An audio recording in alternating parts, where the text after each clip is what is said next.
Audio Jungle.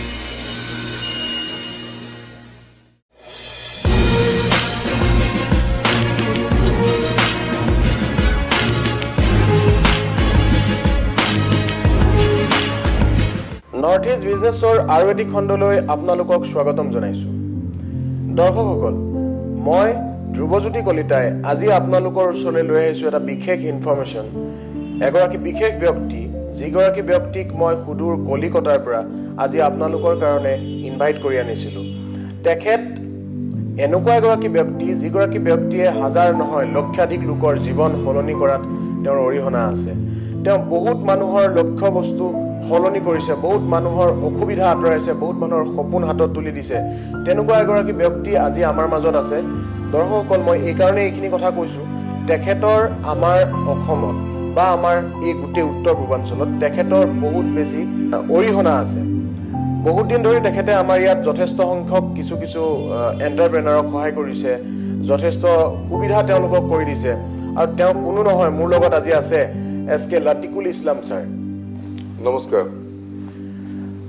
আজি দৰ্শকসকল, আপোনালোকক মই অসমীয়া ভাষাত কথা পাতিব নোৱাৰিম, কাৰণ কলিকতাৰ পৰা আমাৰ গেষ্ট আছে আজি। তেখেতে অসমীয়া বুজি নাপায়। মই যদিও আপোনালোকৰ লগত আজি অসমীয়া ভাষাৰে আলোচনা আৰম্ভ কৰিছোঁ, কিন্তু পৰৱৰ্তী সময়ত মই হিন্দী ভাষাৰে আলোচনা কৰিব লাগিব। তেতিয়াহে মই আপোনালোকক দাঙি ধৰিব পাৰিম আমাৰ লক্ষ্যবস্তু বা আমি কি বুজাব বিচাৰিছোঁ বা কি ক'ব বিচাৰিছোঁ। তাৰ আগত দৰ্শকসকল, মই এটা বিশেষ কথা আপোনালোকক ক'ব বিচাৰিম। আজি কিছুদিন ধৰি আমি যিবোৰ কাম আগবঢ়াই আহিছোঁ সমাজত, বা যিবোৰ টপিক লৈ আমি আলোচনা কৰিছোঁ, বা যিখিনি কাম আমি আপোনালোকৰ সন্মুখলৈ ভিজুৱেল ৰূপেও দেখাইছোঁ, তেনেকুৱাও কেইটামান ক্লিপ মোৰ লগত আজি আছে। সেইখিনি ক্লিপো আপোনালোকৰ ওচৰলৈ মই দেখাম। তাৰ আগত মই ৰিচেণ্টলি আমি যিটো চাহৰ উদ্যোগৰ বিষয়ে কথা পাতিছিলোঁ, চাহ উদ্যোগৰ বিষয়ে আমাৰ হাতত যথেষ্ট ক্লিপ আজি আমাৰ হাতত আছে। ছেকেণ্ড থিং, আমাৰ যোৰহাটৰ টিয়কত আমি যিটো নতুনকৈ গ্ৰীণ টি ফেক্টৰী ষ্টাৰ্ট কৰিছোঁ, য'ৰ পৰা গোটেই অসমৰ নহয়, উত্তৰ পূৰ্বাঞ্চলৰ নহয়, সমগ্ৰ ভাৰতবৰ্ষত ইয়াৰ চাহিদা উদ্যোগ আগবাঢ়ি যাব ওলাইছে। বহুত মানুহ ব্যৱহাৰ হ'ব তাত, বহুতে নিজৰ যিখিনি অসুবিধা সেইবোৰ তাত তেওঁলোকে নিজৰ কৰ্মৰাজিৰে সমাপ্ত কৰিব পাৰিব অসুবিধাবোৰ। তাৰেও কিছু কথা আমি ডিছকাছ কৰিম। কিন্তু পোনপ্ৰথমে মই আজি আপোনালোকৰ লগত আৰম্ভ কৰোঁতে লাতিকুল ইছলাম তেখেত আমাৰ মাজত আছে। তেখেতৰ পৰা কিছু কথা গম পাম। তেখেতে মাই ৰিচাৰ্চ নামৰ এটা বৃহৎ কোম্পানীৰ ৰিপ্ৰেজেণ্টেটিভ হয়। তেখেতে বহুত মানুহৰ জীৱন সলনি কৰিছে। এইটো এনেকুৱা এটা ব্যৱসায়, এনেকুৱা এটা লাইফ চেঞ্জিং অপৰচুনিটি, যিটোৰ বিষয়ে আজি আমি কথা পাতিম। सर, आपको नॉर्थ ईस्ट बिजनेस शो में welcome. Thank you very much. Sir, आपसे कुछ जानकारी लेंगे जी। जो जानकारी हमारा जो दर्शक है असम के, सारे दर्शकों ने आपको आज देख रहे हैं जी। हम पिछले कुछ दिनों से एंटरप्रेन्योर का डेवलपमेंट के लिए कुछ डिस्कशन कर रहे थे, और आपने मेरे ख्याल से, जहाँ तक मुझे पता है, आप बहुत लोगों का लाइफस्टाइल चेंज किए हैं। आप खुद भी एक दूसरे जगह में थे, मुझे जहाँ तक पता है, और आप भी लाइफ चेंजिंग किए हैं खुद के। और बहुत लोग हैं जो आपके पीछे हैं, जो आपके साथ हैं, आप लोग साथों चल के माई रिसर्च के ज़रिए जो किया है। फर्स्ट ऑफ ऑल, मैं आपको पूछना चाहूँगा, ये जो माई रिसर्च है, ये एक्चुअली है क्या? ये कहाँ से शुरू हुआ था? क्योंकि मुझे पता है, लेकिन दर्शकों को पता चलना चाहिए कि ये एक्चुअली क्या है, क्या होता है my research say. Ji, my recharge आज से 2010 में शुरू हुआ था जी। 2010 से जस्ट एक SMS के जरिए अपना एक फ्रीडम मिलता था कि वो SMS के जरिए खुद का रिचार्ज वो खुद कर पाए। ये राजस्थान जयपुर से शुरू हुआ था। धीरे धीरे ये जयपुर से पूरा ऑल इंडिया ये फैल गया। और पहला जो ये शुरुआत था वो SMS के जरिए शुरुआत था। धीरे धीरे ये अपग्रेडेशन होके GPRS में आया। GPRS के जरिए मोबाइल DTH और डेटा कार्ड का कनेक्शन, डेटा कार्ड का जो रिचार्ज होता है, ये सारा शुरू होने के बाद वो GPRS लिंक पे गया। जब कोई भी सर्विस प्रोवाइडर कंपनी वो नहीं कर पाया, GPRS लिंक के जरिए अपना रिचार्ज खुद का मल्टी सिम रिचार्ज हो सकता है, वो कुछ नहीं कर पाया, लेकिन माई रिचार्ज ने वो करके दिखाया। धीरे धीरे आज माई रिचार्ज ने अपना कदम 7 साल में रखा, और 7 साल के अंदर माई रिचार्ज ने आज ऐप्स के जरिए ये पूरा सर्विस सिर्फ मोबाइल डिटेल्स डेटा कार्ड नहीं और भी बहुत सारा सर्विसेज आज सभी को देता है, जैसे कि air ticket, hotel booking, hotel package booking, जैसे कि डीटीएच बुकिंग, डीटीएच रिचार्ज भी है और साथ ही साथ जितना यूटिलिटी बिल है वो भी है। आज ये आसाम के लिए, नॉर्थ ईस्ट के लिए एक अच्छा खबर है कि इसी महीने से आसाम का जो इलेक्ट्रिसिटी बिल है वो माई रिचार्ज के जरिए, माई रिचार्ज के ऐप्स के जरिए वो दे पाएंगे। जी দৰ্শকসকল, এইটো বহুত ভাল কথা। মাই ৰিচাৰ্জ এনেকুৱা এটা এপ্লিকেশ্যন ব্ৰাউজাৰ আছে মাই ৰিচাৰ্জৰ হাতত। সেই এপ্লিকেশ্যনটো আপোনালোকে গুগলৰ পৰা, প্লে ষ্ট'ৰৰ পৰা আপুনি ডাউনলোড কৰিব পাৰে। এইটোৱে তেখেতে ক'ব বিচাৰিছে।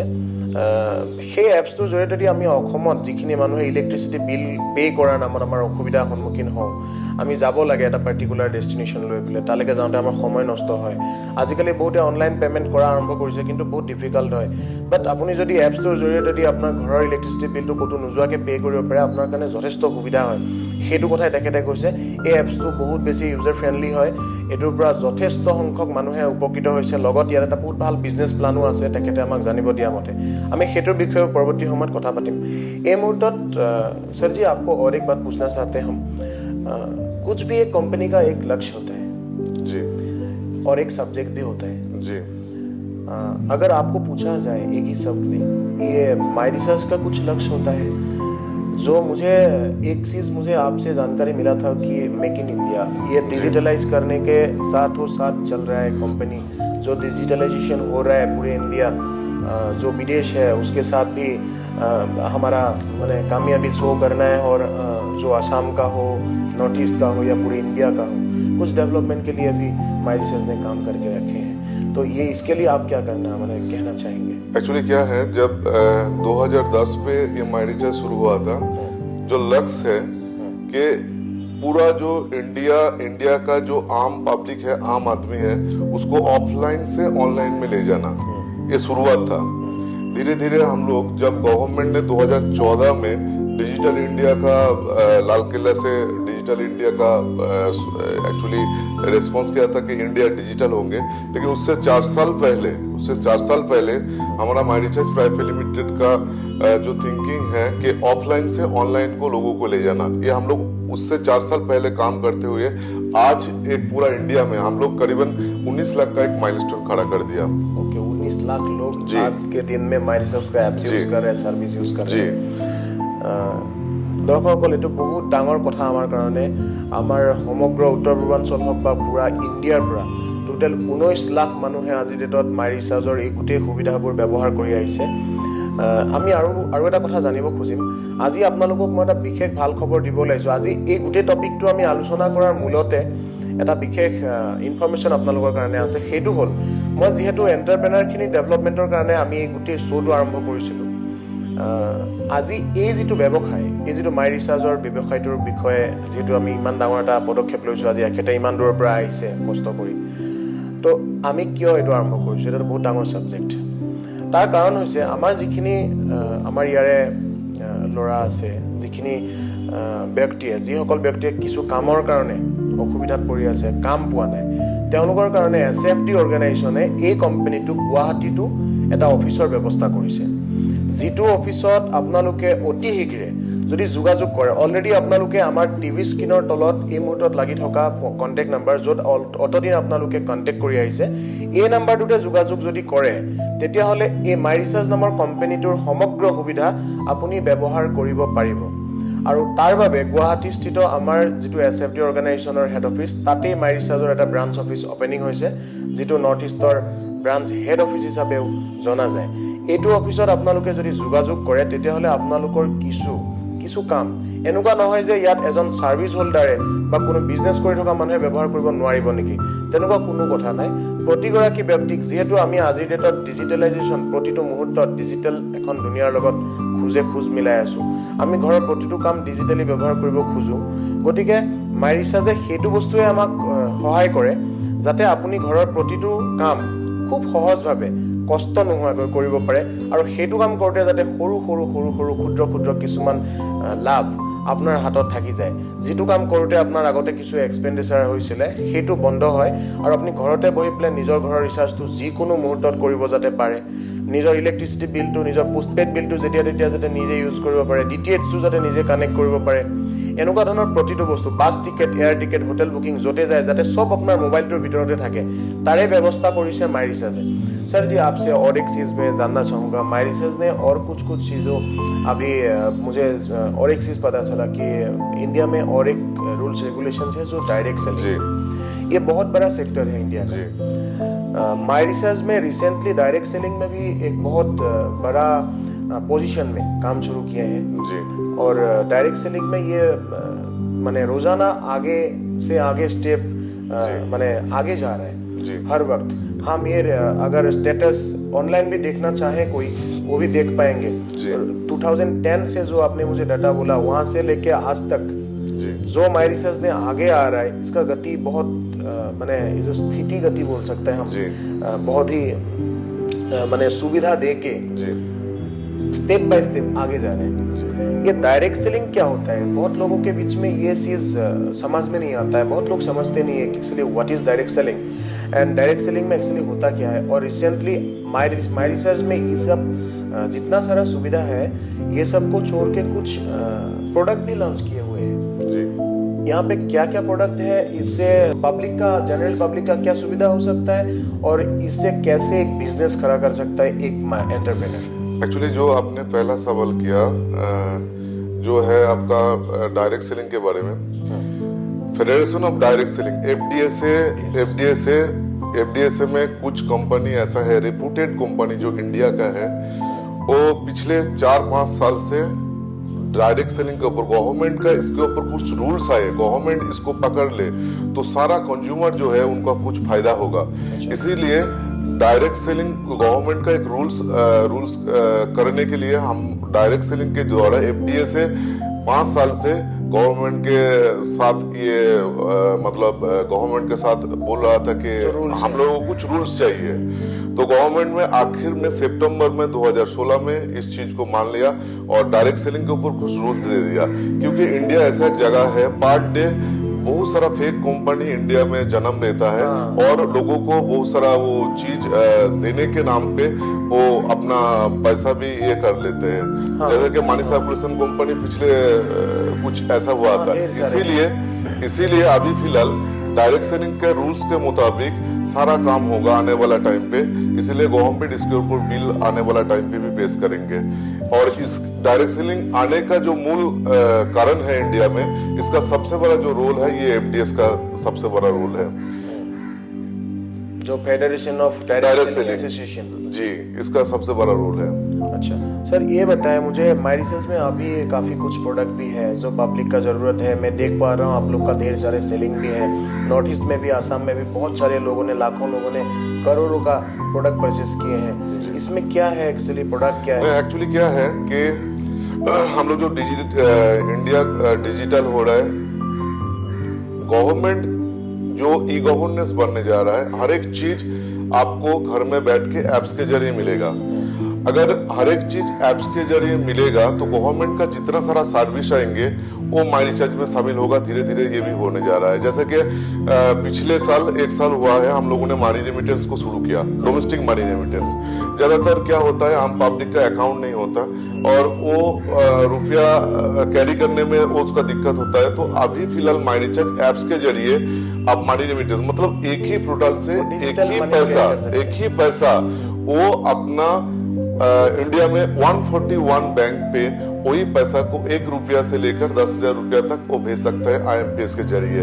ये भी सुविधा माई रिचार्ज प्राइवेट लिमिटेड ने दे दिया ऑलरेडी। ओके, तो प्रोडक्ट के बारे में आप क्या कहेंगे? अभी देखिए कि मोबाइल पे जब रिचार्ज नहीं रहते तो हम लोग क्या होता है, बेचैन हो जाता है, कब रिचार्ज हो। साइड में कोई दुकान हो तो उसमें जाते हैं कि ये रिचार्ज हो जाए। लेकिन अगर जिस दिन हम लोगों का तबीयत खराब होता है, सर्दी जुकाम होता है, छोटा सा कोई डिजीज होता है हमारा शरीर में, तो हम लोग क्या करते हैं कि मोबाइल को भी छूते नहीं। क्योंकि मेरा अगर रिचार्ज नहीं होगा, खुद का अगर रिचार्ज नहीं होगा तो मोबाइल कैसे रिचार्ज करेंगे? तो खुद का रिचार्ज के लिए अभी मेक इन इंडिया का जो बात आया, हेल्दी इंडिया का जो बात आया, उसी के हिसाब से माई रिचार्ज प्राइवेट लिमिटेड ने इस सेक्टर को लॉन्च किया 2016 जनवरी में लॉन्च किया कि हम लोग कोई भी ऐसा कोई प्रोडक्ट नहीं बनाएंगे जो लोगों का हर एक चीज पे बेचना नहीं पड़ा। जैसे कि हम लोग एप्स के जरिए जिसको 100 रुपया का रिचार्ज करते हैं, उसका बेनिफिट वो टोटल मिलके वो सेटिस्फेक्शन हो जाता है। इसी तरह जो भी प्रोडक्ट माई रिचार्ज ले आएंगे, जैसे कि माई रिचार्ज पे अभी ज्यादा प्रोडक्ट नहीं है, आप देखेंगे तो 1.5 साल में सिर्फ 2 ही प्रोडक्ट को लॉन्च किया है, वो भी एक मानगोल जो है, मानगोल को लॉन्च किया है जो एक फूड सप्लीमेंट है। क्योंकि हम लोग जो खाना खाते हैं, हर रोज जो खाना खाता है उसका एक आदत बन जाता है, और उसी आदत के कारण जो और भी शरीर में जो इम्यूनिटी को बढ़ाने के लिए जो जो चीज चाहिए वो चीज नहीं मिलता। इसीलिए मानगोल में वो 6 चीज है जिसको एक टोटल एक प्रिपरेशन करके मानगोल को बनाया गया है। तो मानगोल आज के डेट में पिछले हम लोगों ने 1.5 साल में इस चीज को कम से कम पूरा 3 से 3.5 लाख बोतल पूरा इंडिया में बेचा है। और साथ ही साथ जो दूसरा जो प्रोडक्ट लॉन्च किया है वो है न्यूट्रीबून लॉन्च किया है, जो न्यूट्रीबून के साथ न्यूट्री जैम भी लॉन्च किया है। एक ही प्रिय है जो बच्चे के लिए है, क्योंकि हर एक जो प्रोडक्ट है आज के डेट पे, प्रोटीन पाउडर जो है, प्रोटीन पाउडर, तो प्रोटीन पाउडर वो बाजार में ऐड देके बहुत बिकते हैं और बच्चा खाते हैं, और बच्चे का होता है क्या कि मेरा बच्चा दिमाग ये होंगे, मेरा बच्चा का ग्रोथ होंगे। लेकिन ये जो न्यूट्रीबून बनाया गया है ये 100% नेचुरल है, एंड इसमें कम से कम 80% प्रोटीन पाउडर है। और ये आने वाला टाइम पे न्यूट्रीबून और न्यूट्रीचैम हर घर में ये लगेंगे, और बच्चा का दिमाग और उनका स्वस्थ रहने के लिए न्यूट्रीचैम बहुत जरूरी हो गया है। হয় দৰ্শকসকল, মাই ৰিচাৰ্জৰ হাতত এনেকুৱা বহুত কিবা কিবি ভাল আপডেশ্যন আছে, বহুত ভাল প্ৰডাক্ট আছে, যিখিনিয়ে আজি আমি কৈ থকাৰ কাৰণে প্ৰডাক্টটো ভাল নহয়, এজন মানুহে ব্যৱহাৰ কৰাৰ ফলত যিটো ফিডবেক দিয়ে, ব্যৱহাৰ কৰি উঠি যিটো ফিডবেক পোৱা যায়, তাৰ পৰা গম পোৱা গৈছে আজিৰ ডেটত মাই ৰিচাৰ্জে এটা বহুত ভাল মাইলষ্টন সন্মুখত ষ্টেণ্ড কৰাইছে। আৰু আজিৰ ডেটত প্ৰতিজন মানুহে, আমি লগ পোৱা বহুত মানুহ আমি দেখিছোঁ তেওঁলোকৰ হাতত, সেই মানুহবোৰে ইয়াৰ পৰা বহুত ভাল এটা সুখবৰ পাইছে, আৰু ইয়াত বহুত ভাল এটা বিজনেছ প্লানিং আছে। মই এইটো কাৰণে কৈছোঁ যাতে আমাৰ কিছু এণ্টাৰপ্ৰেনাৰ, যিসকল ব্যক্তিয়ে কামৰ কাৰণে হাবাথুৰি খাইছে, অ'ত ত'ত অনাই বনাই ঘূৰি ফুৰিছে, তেওঁসকলে অতি শীঘ্ৰে যদি যোগাযোগ কৰে আমাৰ যোগাযোগ ঠিকনাত, তেওঁলোকেও হ'ব পাৰে এগৰাকী মাই ৰিচাৰ্জৰ সদস্য। আৰু মাই ৰিচাৰ্জৰ সদস্য হোৱাৰ লগালগ SK লতিকুল ইছলাম ছাৰে বহুত সময়ত গুৱাহাটীত প্ৰায় এমাহ 2 মাহৰ অন্তৰে অন্তৰে তেখেতে ইয়াতে এটা খুব ভাল ট্ৰেইনিং ছেশ্যন কৰায়। Best of the best international স্পীকাৰো আমাৰ ইয়ালৈ আহিব বুলি তেওঁ আমাক প্ৰতিশ্ৰুতি দিছে, আৰু তেওঁলোকৰ জৰিয়তে আমাৰ অসমৰ প্ৰতিজন সদস্যই যাতে এটা ভাল মুহূৰ্ত হাতত ঘূৰাই পায়, তেওঁলোকৰ জীৱনত যাতে সেই কলা ডাঙৰখিনি যাতে আঁতৰাই পঠাব পাৰে, মাই ৰিচাৰ্জৰ জৰিয়তেও যাতে আপোনালোকৰ হাতলৈ কিছু আৰ্থিক স্বাৱলম্বিতা আহে, তাৰে আমাৰ এটি প্ৰয়াস। তাৰ কাৰণে আমি SK লতিকুল ইছলাম ছাৰক মাতি আনিছিলোঁ সুদূৰ কলিকতাৰ পৰা আজি আমাৰ বিশেষ শ্ব'টোলৈ। দৰ্শকসকল, মই আমাৰ নেক্সট যিটো ষ্টেপ, মই তালৈ যোৱাৰ আগত লতিকুল ইছলাম ছাৰক বহুত বহুত ধন্যবাদ জ্ঞাপন কৰিছোঁ আজি আমাক এই বিশেষ ইনফৰমেশ্যনখিনি দিয়াৰ কাৰণে। অনাগত সময়ত আপোনালোকে ইয়াৰ বিষয়ে, মাই ৰিচাৰ্জৰ বিষয়ে আৰু বেছি ভালকৈ যদি জানিব খোজে, আৰু বেছি ভালকৈ যদি ইয়াক ডেভেলপমেণ্ট কৰিব খোজে, নিজৰ স্বাৱলম্বিতাৰ কাৰণ যদি আপুনি মাই ৰিচাৰ্জক নিজৰ হাতত ল'ব খোজে, মাই ৰিচাৰ্জ বুলি ভাবিব পাৰে, তেতিয়াহ'লে অতি শীঘ্ৰে আপুনি যোগাযোগ কৰক আৰু ইয়াৰ বিষয়ে আৰু বেছি ভালকৈ ইনফৰমেশ্যন লওক আমাৰ কণ্টেক্ট নাম্বাৰৰ পৰা। কাৰণ মাই ৰিচাৰ্জে আমাৰ যিটো যোগাযোগ নাম্বাৰ আপোনালোকে পাইছে, তাত এজন ৰিপ্ৰেজেণ্টেটিভ ৰাখিছে যোনে আপোনাক ৰিপ্ৰেজেণ্ট কৰিব, ডেছক্ৰাইব কৰিব হোৱাট ইজ মাই ৰিচাৰ্জ আৰু ইয়াত কি কি পোৱা যায়। সেইকাৰণে অতি শীঘ্ৰে আপুনি যোগাযোগ কৰক আৰু ইয়াৰ পৰা আপুনি কিছু সুবিধা গ্ৰহণ কৰক। দৰ্শকসকল, মই নেক্সট ষ্টেপলৈ যাব খুজিম। আমাৰ হাতত এটা বিশেষ ক্লিপ আছে, মই লাষ্ট উইকৰ ৰিলেট কৰিব বিচাৰিছোঁ। লাষ্ট উইকত আমি দেখাব গৈছিলোঁ আমাৰ অসমৰ গোটেই মানুহবোৰৰ কাৰণে এটা বিশেষ উদ্যোগ, চাহ উদ্যোগ। চাহ পৃথিৱীৰ ভিতৰত আটাইতকৈ বিখ্যাত এটা অসম নাম জনা এটা বিখ্যাত ঠাই এখন, আৰু অসমৰ পৰা মেক্সিমাম চাহ গোটেই বিদেশত চেলিং হৈ আছে। তাৰ বাবে আজি মই এইটো ডিছকাশ্যন কৰিব বিচাৰিছোঁ, বিকজ ৰিচেণ্টলি আমি সীমান্ত গগৈ নামৰ ব্যক্তি এগৰাকীক এটা বিশেষ ফেক্টৰী অপেনিং কৰাই দিছিলোঁ যোৰহাটত আৰু তেওঁ পেকেজিং আৰু কমপ্লিটলি মাৰ্কেটিঙৰ গোটেই কাম অলৰেডি ষ্টাৰ্ট কৰিছে আমি অলৰেডি FSSIৰ পৰাও লাইচেঞ্চ পাইছোঁ আৰু তাৰ পৰা আমি অলৰেডি মাৰ্কেটত এই গোটেইখিনি বস্তু দিবৰ কাৰণে ৰেডি হৈছোঁ তাৰ বাবে মই প্ৰথমে লৈ যাব বিচাৰিম আমি যিটো ফেক্টৰী আৰম্ভ কৰিছিলোঁ সীমান্ত গগৈ কেনেকৈ কাম কৰে কি কষ্ট কৰি তেখেতে আমাৰ অসমৰ ৰাইজৰ কাৰণে বিশেষ উদ্যোগটো গঢ় উঠাইছিলে আৰু কেনেকৈ প্ৰতিজন মানুহে এই চাহৰ পৰা লাভালাভ গ্ৰহণ কৰিব পাৰে ইয়াৰ পিছত মই আপোনালোকক ডিৰেক্টলি সেই টপিকটো লৈ কথা পাতিম আপোনালোকে যাতে আপোনালোকৰ নিজৰ অঞ্চলত এই চাহ পেকেটটোৰ পৰাও ফ্ৰেঞ্চাইজি বা ডিষ্ট্ৰিবিউটৰ বা ষ্টকিষ্ট এটা লৈ আপোনালোকৰ নিজৰ ঘৰখন খুৱলা কৰিব পাৰে শুৱনি কৰিব পাৰে আৰু খুব বেছি এটা ভাল আৰ্থিক স্বাৱলম্বিতা হাতত পাব পাৰে তাৰ আগত মই কৈছোঁ বিশেষকৈ আমি সেইদিনাখন যিখিনি ক্লিপ আপোনাৰ হাতত আমি দেখুৱাম বুলি প্ৰতিশ্ৰুতি দিছিলোঁ আচ্ছা আপোনাৰ নামটো কওকচোন মোৰ নামটো শ্ৰীমন্ত গগৈ আপোনালোকৰ গাঁওখনৰ নাম নাহৰকটীয়া গাঁও হয় এইটো কোন ডিষ্ট্ৰিক্ট যোৰহাট জিলা যোৰহাট জিলা হয় আচ্ছা আপুনি প্ৰথমে কেতিয়া আমাৰ নৰ্থ ইষ্ট বিজনেছ শ্ব'টো চাইছিলে হয় মই যোৱা দেওবাৰে চাইছিলোঁ হয় নৰ্থ ইষ্ট বিজনেছ শ্ব' চাই আপোনাৰ কেনেকুৱা লাগে অত্যন্ত ভাল লাগিছিলে মোৰ চাই পিনে হয় এটা বিশেষ মানে বিশ্বাস জন্মিছিলে মোৰ মনত হয় তাৰ প্ৰতি সেইকাৰণে মই অকণমান আগ্ৰহ জন্মিলে হয় নৰ্থ ইষ্ট বিজনেছ শ্ব' যেতিয়া আপুনি চাইছিলে তাত আপুনি কেনেধৰণৰ সিদ্ধান্ত এটা লৈছিলে যিহেতু আপুনি নৰ্থ ইষ্ট বিজনেছ শ্ব' চাই উঠি তাত থকা ফোন নম্বৰত ফোন কৰিলে কেনেকৈ কৰিছিলে এবাৰ দৰ্শকক জনাওকচোন কি কৰিছিলে আপুনি হয় এইটো এটা বৰ স্পষ্ট সিদ্ধান্ত মই লৈছিলোঁ যিহেতু আপোনালোকৰ যি প্ৰগ্ৰেম সাধাৰণতে এনেকুৱা ধৰণৰ প্ৰগ্ৰেমবিলাক আনকমন বুলিয়ে ভবা যায় মই তেনেকুৱা ধৰণৰ প্ৰগ্ৰেম আগতে দেখা নাছিলোঁ আৰু সেইদিনাখন যেতিয়া মই দেখিছিলোঁ নিশ্চয় এইটো মানে তেওঁলোকে বাস্তৱত হয়তো ৰূপায়িত কৰিব বুলি মোৰ সিদ্ধান্তটো মানে অটল আছিলে সেইকাৰণে আপোনালোকলৈ অকণমানো কুণ্ঠাবোধ নকৰি মই মানে ফোন কৰিবলৈ সিদ্ধান্ত ল'লোঁ আচ্ছা ফোন কৰাত আপোনাক কি ক'লে হয় আপুনি SFD গ্ৰুপত ফোন কৰিছিলে হয় SFD গ্ৰুপত ফোন কৰিছিলোঁ হয় হয় কি ক'লে তেখেতসকলে তেখেতে মোক সবিশেষ তথ্যখিনি জনালে জনাৰ পিছত মোক তেখেতে নিমন্ত্ৰণ কৰিলে তালৈ যাবলৈ আপোনালোকৰ SFD গ্ৰুপলৈ মই সেইদিনাখনে বিশেষ কাম আছিলে যদি মই মানে তালৈহে বেছিকৈ যোৱাটো মানে স্পষ্টকৈ হেৰি ল'লোঁ ৰাতিপুৱা গুচি গ'লোগৈ হয় আপুনি যিটো প্ৰজেক্ট দিছে SFD গ্ৰুপক সেই প্ৰজেক্টটো কেনেকুৱা ধৰণৰ কি আছিলে হয় এইটো এটা গ্ৰীণ টি প্ৰজেক্ট হয় মই সাধাৰণতে ইয়াতে মোৰ পেকেজিং আৰু মাৰ্কেটিং হয় দুইটা হয় ইয়াতে হয় এতিয়া আজি আপোনাৰ এইটো এটা বিশেষ দিন SFDয়ে আপোনাক কোৱা ধৰণে বা নৰ্থ ইষ্ট বিজনেছ শ্ব'ৰ জৰিয়তে দি আজি আপোনাক কোৱা ধৰণে SFD গ্ৰুপে আপোনাৰ ব্যৱসায়টো যিটো ব্যৱসায় আপুনি আৰম্ভ কৰিব ওলাইছে বা পাব্লিকৰ মাজলৈ লৈ যাবলৈ বিচাৰিছে এখন ভিতৰৰ গাঁৱৰ পৰা আজি আপোনাক সঁহাৰি জনাইছে নহয় জানো আপোনাক সঁহাৰি জনাইছে আৰু আপুনি SFD গ্ৰুপৰ জৰিয়তে দি কিছু ফাণ্ড আপুনি পাবলৈ গৈ আছে কিছু টকা পইচা পাবলৈ গৈ আছে যাৰ জৰিয়তে দি আপুনি আপোনাৰ ব্যৱসায়টো আগুৱাই লৈ যাব পাৰিব বুলি আপুনিও বিশ্বাস কৰে মানে এই যিখিনি সঁহাৰি পাইছে এইটোৰ জৰিয়তে দি আপুনি সুখীনে অত্যন্ত মই সুখী বুলি ভাবোঁ হয় আৰু আপোনাৰতো অতি সোনকালে জাষ্ট প্ৰজেক্টটো দিয়াৰ পিছতে আজি আপোনাৰ প্ৰজেক্টটো এপ্ৰুভডো হৈ গ'ল সেইটোক লৈ আপুনি কি ক'ব মই সুখী বুলি ভাবিছোঁ খুব সোনকালে মই প্ৰজেক্টটো যদি আপোনালোকৰ সেইফালৰ পৰা ক্লিয়াৰ হ'ব বুলি আপোনালোকে নিশ্চিত দিছে মই অতি সোনকালে কাম আৰম্ভ কৰিবলৈ লৈছোঁ ইতিমধ্যে মোৰ FSSI লাইচেঞ্চখন আহিছে বুলি মোক জনাইছে অফিচৰ পৰা হয়তো মই এই 2-3 দিনৰ ভিতৰত মই গৈ লাইচেঞ্চ অনাৰ লগে লগে সম্পূৰ্ণ কামখিনি আগুৱাই যাব পাৰিম আচ্ছা আৰু আপুনি এটা কথা জনাওক আপোনাৰ ঘৰৰ পৰিয়াল মোৰ পৰিবাৰ আছে মোৰ ল'ৰা এটা আছে 4 বছৰ আৰু ভাইটি আছে আচ্ছা আপুনি যেতিয়া প্ৰজেক্টটো আৰম্ভ কৰিম বুলি ভাবিছিলে আপোনাৰ বিশেষ প্ৰয়োজন কি আছিলে আৰু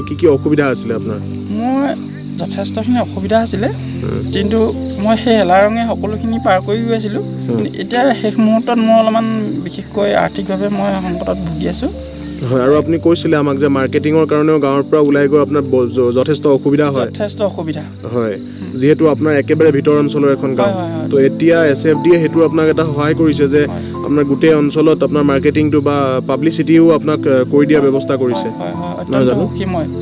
ক্ষেত্ৰত আপোনালোকৰ পৰা মই সহায় সুবিধা পাম বুলি মই নিশ্চয় আশা কৰিছোঁ হয় অলৰেডি আপোনাৰ প্ৰজেক্টটো আজি এইটো এপ্ৰুভডে হ'ল আপোনাৰ ফাইনেল মানে হেৰি হ'ল এটা পাৰ্ট আহি পালে যিটো মোমেণ্টত আপুনি এতিয়া ডাইৰেক্টলি কাম আৰম্ভ কৰিবলৈ অৰ্গেনাইজেশ্যনৰ ফালৰ পৰা পাৰ্মিট পাইছে পাৰ্মিট লেটাৰো আপোনাৰ অথৰাইজ লেটাৰো আহিছে তো এতিয়া আপুনি কেতিয়াৰ পৰা কামখিনি পূৰা মানে পাব্লিকৰ মাজলৈ লৈ যোৱা বা কাম আৰম্ভ কৰিম বুলি ভাবিছে মই অহা সপ্তাহৰ পৰা আৰম্ভ কৰিম বুলি ভাবিছোঁ আপোনালোকৰ ওপৰতে হয় নিৰ্ভৰ কৰিব হয় ঠিক আছে তেতিয়াহ'লে আপোনাক আমি নতুন এই গোটেই কাম যিখিনি আপুনি আৰম্ভ কৰিব ওলাইছে SFD অৰ্গেনাইজেশ্যনৰ জৰিয়তে তাৰ বাবে বহুত বহুত শুভকামনা যাচিছোঁ হয় মই আমাৰ তৰফৰ পৰা। আপোনালোকক সকলোলৈকে মোৰ ফালৰ পৰা অশেষ শ্ৰদ্ধা জ্ঞাপন কৰিছোঁ এই বিষয়টোৰ ওপৰত।